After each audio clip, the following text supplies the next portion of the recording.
Neil, the new Scottish Premiership campaign is starting just this weekend. How do you see the new season going? Will Celtic, with new manager Ronnie Deila in charge, retain the title once again, or will we see a surprise winner this year? Well, we're certainly all very excited here to see the season back underway this weekend.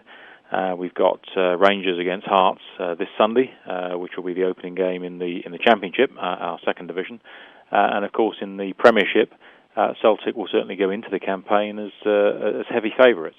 But whilst the bookmakers would certainly expect Celtic to do well this season, there's a number of people in Scotland that are expecting, particularly Aberdeen, to do well.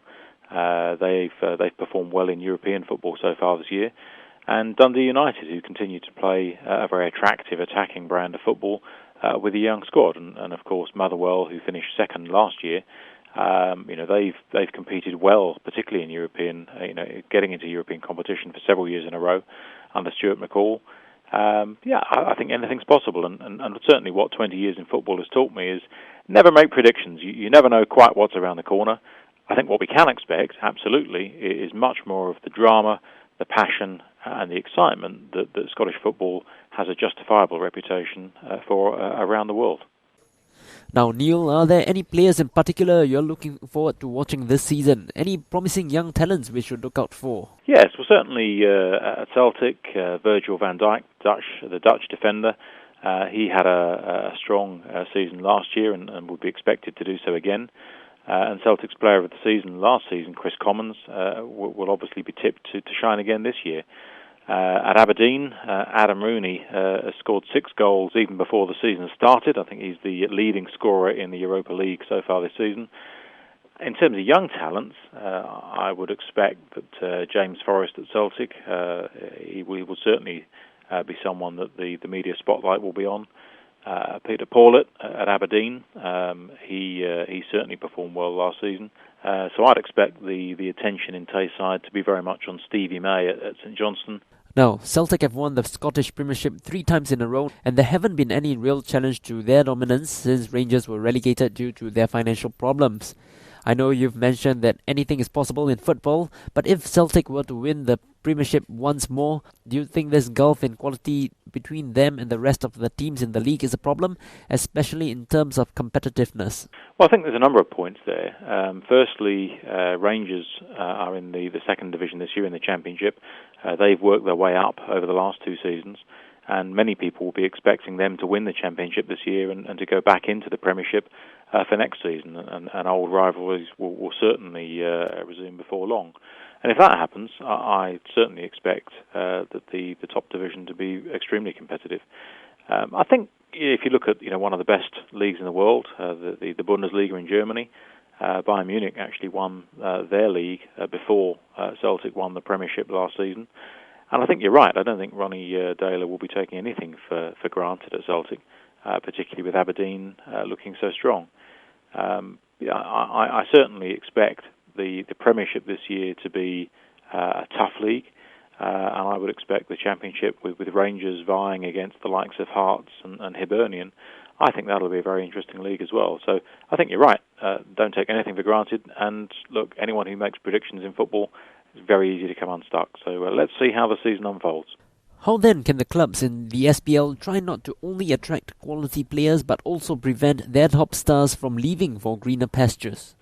Well, I think, frankly, if any one of the English Premiership teams comes calling, there's not much that one can do in reality. The lure of joining the world's biggest league and the money that goes with that is clearly difficult to turn down for young players who have a relatively short career. But I think Scottish football has earned a very strong reputation over the years for bringing in younger and relatively unknown players and turning them into much bigger stars. And if you look at the likes of Victor Wanyama, who went from Celtic to Southampton last year, Stephen Naismith went from Rangers to Everton, and Stephen Fletcher, who's certainly been scoring the goals in the Premiership last season. All of them have cut their teeth in Scottish football. All of them have gone on to become bigger and better players in another league. So, what the Scottish Premiership undoubtedly has a very good reputation for is unearthing good young talent, turning them into better players, and making money for Scottish clubs. And the financial viability of the game is so important around the world. Those young talents coming in, doing a job for their Scottish clubs while they're here, and ultimately ensuring that Scottish football remains financially secure. Now, sticking with Celtic, and despite their unquestioned supremacy in the Scottish Premiership, they haven't been able to go very far in European competition recently. Is this worrying for you, and how do you think the teams in the ESPL can raise their game to be more competitive in Europe? Well, I think, to be frank, Celtic have done extremely well in Europe over the last few years. I mean, they've been in the Champions League group stages for the last 3 years running.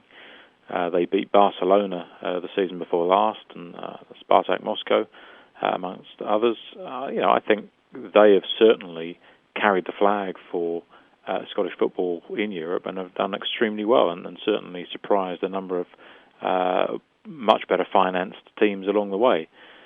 In terms of European competition, we've got Aberdeen, St Johnstone and Celtic all in European action this week, and all clearly with difficult jobs to do. But I think we can certainly be proud of some of the performances so far this season in Europe, and also of Celtic's record, particularly over the past few years in the Champions League. It is important that Scottish teams do well in European competition, and every victory, every result that they get adds to the coefficient and makes it easier for Scottish teams in future. So certainly, our best wishes will go with Aberdeen, St Johnstone and Celtic this week in their respective games, and we hope that they can overturn their deficits. Now, I think it's fair to say that the SPL does not have as wide a global reach like the English Premier League or the Spanish La Liga or even the Bundesliga just yet. So are there any plans to expand the SPL branding beyond Scotland? Yeah, of course. We'd love Scottish football to be the number one league in the world, but that's not particularly realistic. And we know that the La Liga, the Bundesliga, the English Premier League, the money they have, their ability to attract the world's best players, for us to aspire to be the world's biggest league, well, that's not, frankly, too realistic. But what is realistic is to be known around the world as a league full of drama, full of excitement, in front of packed stadia and full of passionate Scottish fans. And that's exactly what we deliver around the world to TV audiences and also to Scottish fans in stadia. The Scottish League remains the best supported league in Europe per head of the population. More people come to a Scottish Premiership match on a weekend in Scotland than anywhere else in Europe per head of the population, and that's a record that we're very proud of, and it demonstrates just how important football is to the psyche in Scotland. We want Scottish football to be exported around the world as much as possible. We're delighted that there's a new TV deal in Singapore, which is about to be announced soon, and we want to be shown, we want to be showcased to TV audiences around the world, and that will help us to become bigger and better.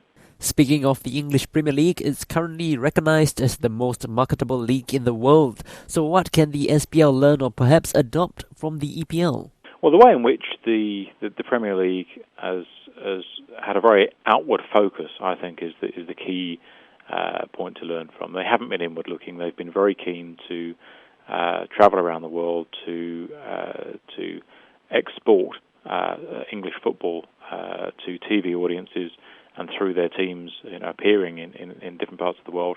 They've done that very, very effectively. So I think they are the gold standard for what can be achieved. We work very closely with the English Premier League. They're our nearest neighbours, and there's a lot of joint learnings that we can benefit from. But equally, we have our own identity. We are Scottish football. We have a proud tradition, and it's a tradition and an identity that's very precious to us. Now, you've spoken about finances, and I agree with you that the modern game of football has evolved into a money-spinning business for most of the clubs in the world, and the demand or need for increasing profit sometimes comes at the expense of players' fitness and well-being. So what's your take on this issue? Is the culture of profit first a healthy one? Well, I think there's no question that finance is increasingly important in the world of football. It used to be all about sport, and I think increasingly it's also about business. But I see that certainly far more in some other leagues than I see in Scotland. I don't see any evidence of a profit-first culture in Scottish football.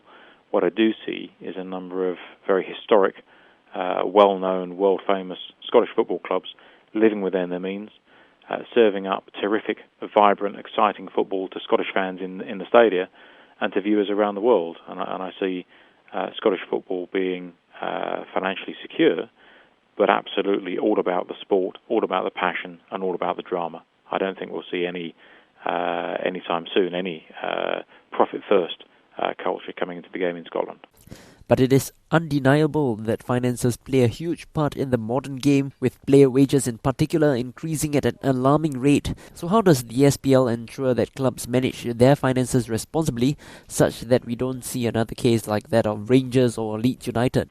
Yeah, certainly the Rangers difficulties that they encountered in 2012, that did encourage a very close look at the rule book in Scotland. And since 2012, we've changed the rules of the competition such that we take a much closer interest in our club's finances. Indeed, if any one of our clubs fails to make a single payment on time, either to the taxman or to players themselves, then that's automatically reported to us and enables us to take a much closer, earlier look at any problems before they become much bigger problems. So certainly the experience of Rangers in 2012 was not one that anyone here enjoyed.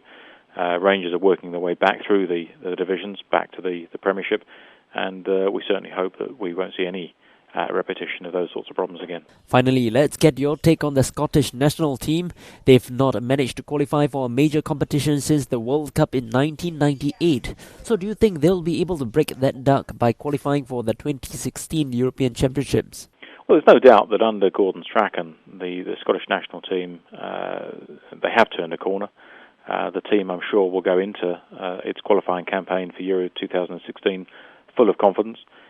We've got a whole generation of Scottish football fans who don't know what it's like to be in a major international competition like the World Cup or the European Championships. And for a country that's so steeped in football history, that's very disappointing for people here. So there's great hopes that under Gordon Strachan, the team can qualify for its first international tournament, since 1998, and our best wishes go with Gordon and the team, with their first game against Germany away in the Euros.